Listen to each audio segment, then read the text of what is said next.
नमस्ते बच्चों, मैं राहुल त्यागी, आपका विषय अध्यापक, कक्षा 11, पार्ट नंबर 2 चल रहा है समाजशास्त्र सेकंड का। यानी समाजशास्त्र जो आपकी पुस्तक है उसमें 2 भाग हैं। पहले भाग के हम चैप्टर पढ़ा चुके हैं, दूसरे भाग के चैप्टर चल रहे हैं। जो दूसरा चैप्टर है उसे लेकर उपस्थित हूँ। इस चैप्टर में हम इससे पहले हम प्रकार के बारे में पढ़ चुके हैं, अर्थ के बारे में पढ़ चुके हैं, सामाजिक परिवर्तन के रूप जो प्रकार चल रहे थे वो पढ़ चुके हैं। अब इसमें क्या पढ़ेंगे? तकनीकी तथा अर्थव्यवस्था। क्या पढ़ेंगे बच्चों? तकनीकी तथा अर्थव्यवस्था। आप इस चैप्टर को, इस वीडियो को देखने से पहले आपको पिछली वीडियो देखनी होंगी, तभी जाकर आपको ये वीडियो समझ में आएगी। आधुनिक काल यानी जो वर्तमान काल है, आधुनिक काल का नाम वर्तमान काल भी कहा जाता है। तकनीकी तथा आर्थिक परिवर्तनों ने, जब टेक्नोलॉजी अगर बात करें, टेक्नोलॉजी तथा आर्थिक परिवर्तनों ने समाज में तीव्र परिवर्तनों को गति प्रदान की है। तकनीकी समाज को कई रूपों से प्रभावित करती है। टेक्नोलॉजी कई रूपों से प्रभावित करती है व्यक्तियों को। तकनीकी परिवर्तन बाजार के साथ जुड़कर सामाजिक परिवर्तनों को गति प्रदान करने में सक्षम है।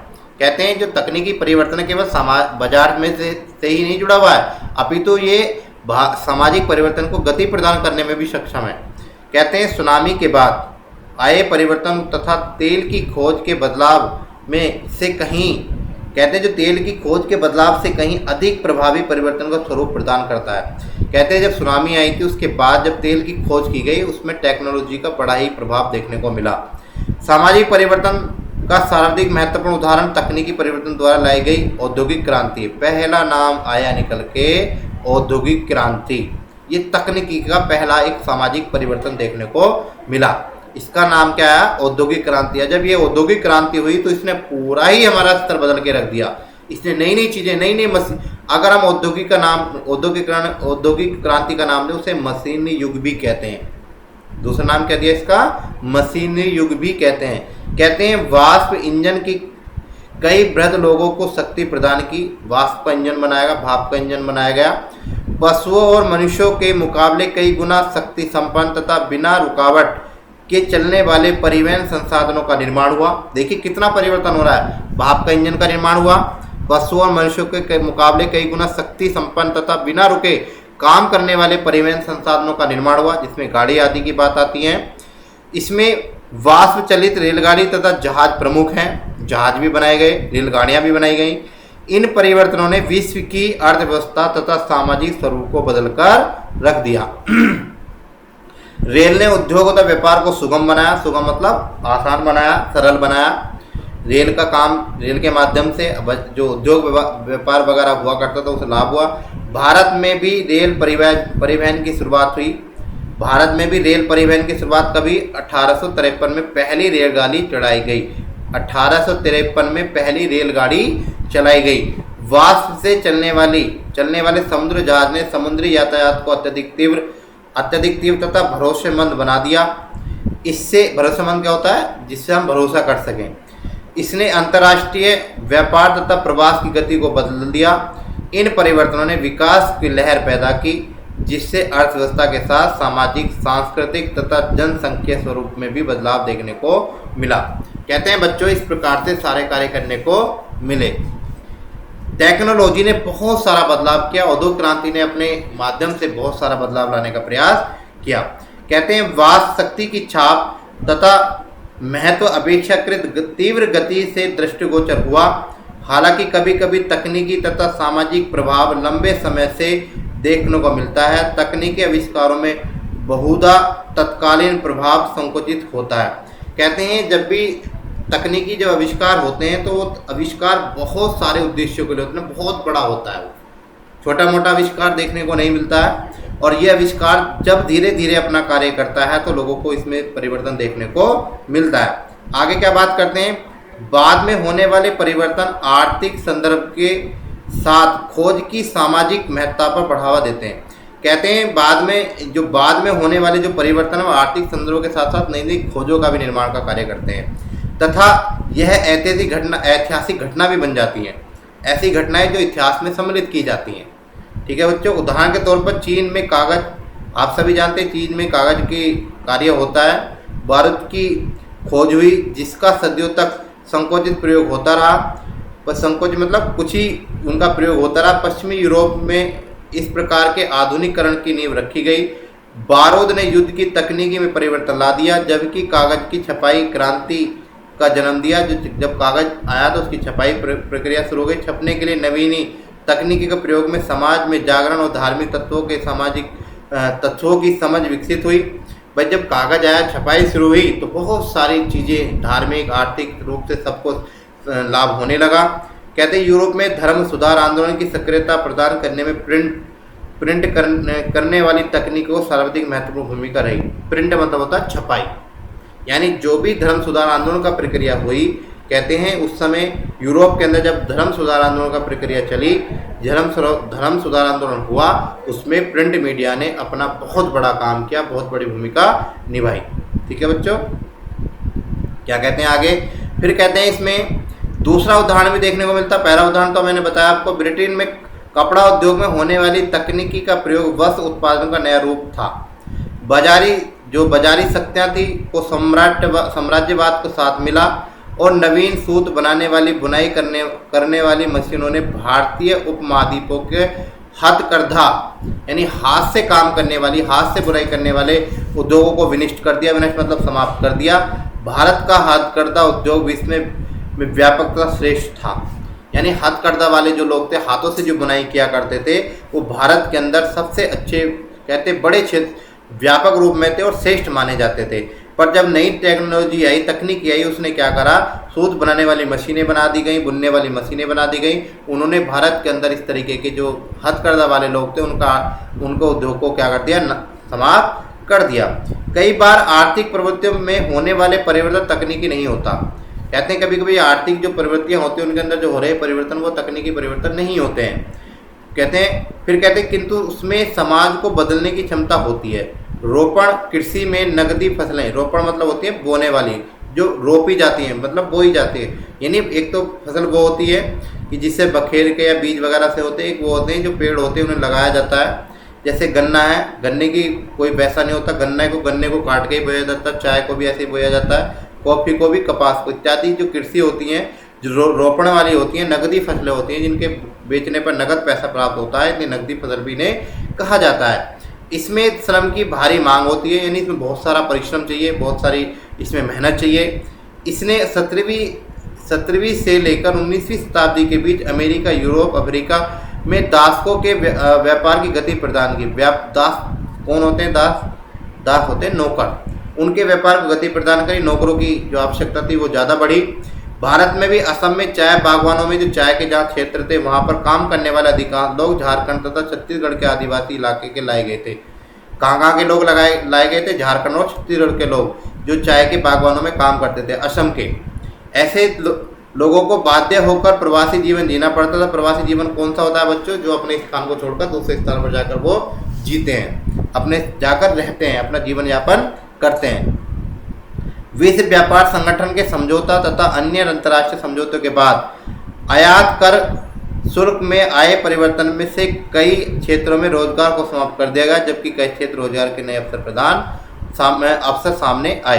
कहते हैं जब विश्व व्यापार संगठन बना, कहते हैं उसने क्या करा, ऐसा समझौते का निर्माण करा, उसमें बहुत सारे आयात और निर्यात पर शुल्क लगाने शुरू करे। हमारे यहाँ तो कोई वस्तु जाएगी तब उस पर टैक्स लगेगा, उनकी आएगी तब टैक्स लगेगा, ये कार्य उसमें होने लगा और उसमें बहुत सारे परिवर्तन रोजगार में समाप्त कर दिए गए, बहुत सारे क्षेत्र में। कहते हैं जबकि ये कई क्षेत्रों में रोजगार के नए अवसर भी सामने देखने को मिले।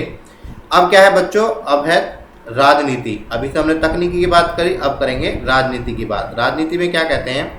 इतिहास लेखन ने स्पष्ट किया है कि प्राचीन काल के कई शासकों ने सामाजिक परिवर्तन में महत्वपूर्ण भूमिका निभाई है। व्यक्ति समाज में अपनी भूमिका निभा सकता है, किंतु बृहद संदर्भ में वह परिवर्तन का संवाहक हो सकता है। संवाहक मतलब वाहक में होता बहन करने वाला, ढोने वाला। ठीक है, इसी अर्थ में राजनीतिक शक्तियाँ सामाजिक परिवर्तन के संपूर्ण कारक रहे, महत्वपूर्ण कारक रहे। कहते हैं जो सामाजिक जो परिवर्तन है उसमें राजनीतिक शक्तियों का भी बड़ा ही महत्वपूर्ण योगदान रहा। इसका स्पष्ट उदाहरण यह है कि युद्ध में की प्रवृत्तियों में आया परिवर्तन है। यानी जब युद्ध हुआ करते थे उस समय के युद्धों में और आज के युद्धों में देखने को बहुत बदलाव देखने को मिलता है। बहुत सारे युद्ध नहीं होते हैं, बहुत सारे युद्ध हो जाते हैं, कई ऐसे कारण देखने को मिलते हैं। विजेता परिवर्तन का भाग बनता है तब फिर हाँ, इसमें क्या कहते हैं, समाज युद्ध की घोषणा करता है, युद्ध में जीत या हार होती है। फिर कहते हैं सामाजिक परिवर्तन युद्ध का तत्कालीन परिणाम होता है। कभी विजेता परिवर्तन का भाग बनता है तो कभी विजेता समाज में परिवर्तन का बीजक होता है। इतिहास में इस प्रकार के कई उदाहरण हैं। अमेरिका तथा जापान का उदाहरण रोचक है।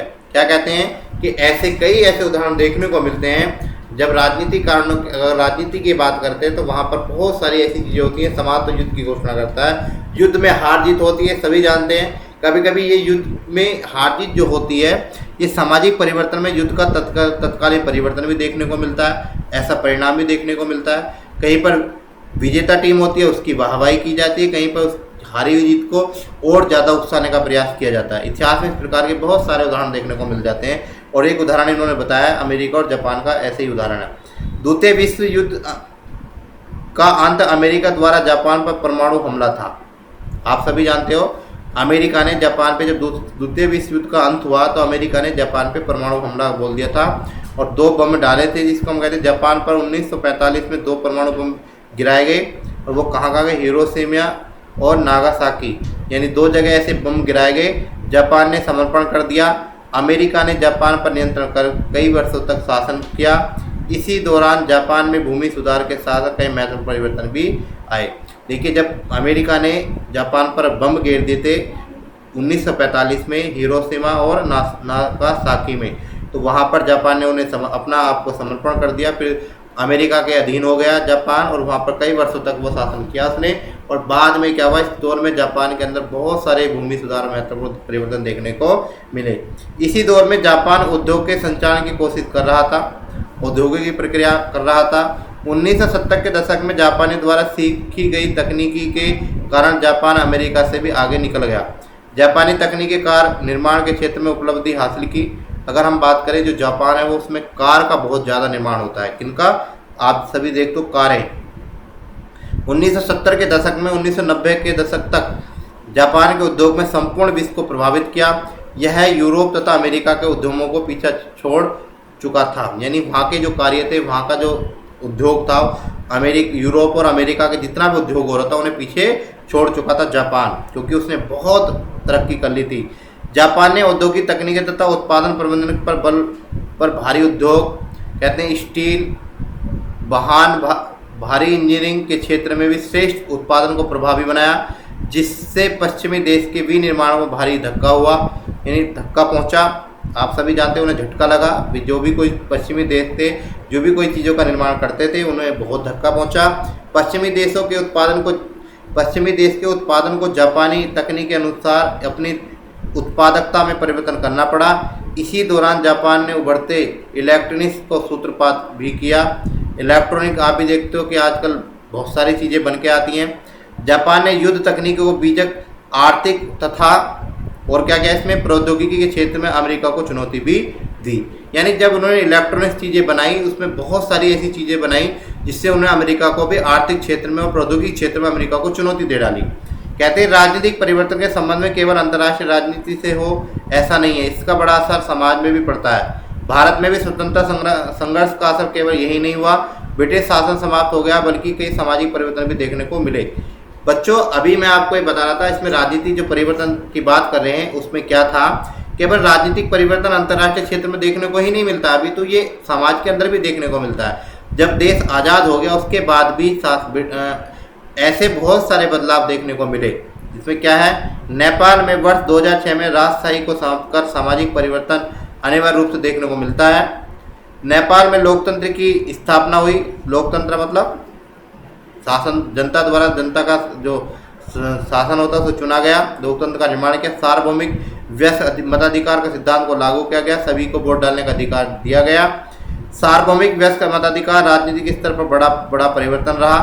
भाई सभी जानते हैं जब वोट डालने का अधिकार हुआ सभी को, तो उसी के अनुसार राजनीतिक स्तर पर बड़ा परिवर्तन आया, जिसने सामाजिक परिवर्तन को गति दी। प्रत्येक व्यक्ति को, चाहे वह अमीर हो या गरीब हो, स्त्री हो या पुरुष हो, अपने प्रतिनिधि को चयन का अधिकार इससे प्राप्त हुआ। जो भी व्यक्ति या गरीब है, अमीर है, स्त्री है, पुरुष से कोई फर्क नहीं पड़ता, वो अपने व्यक्ति को चुन सकते हैं अपनी वोट के माध्यम से। कहते हैं यह एक शक्तिशाली मापदंड है जिसने प्रत्येक सरकार तथा समाज को महत्व देता है। सरकार द्वारा किसी मुद्दे की कानूनी वैधता के लिए यह आवश्यक है कि वह अधिक से अधिक व्यक्तियों, नागरिकों से सहमति लेता हुआ दिखे।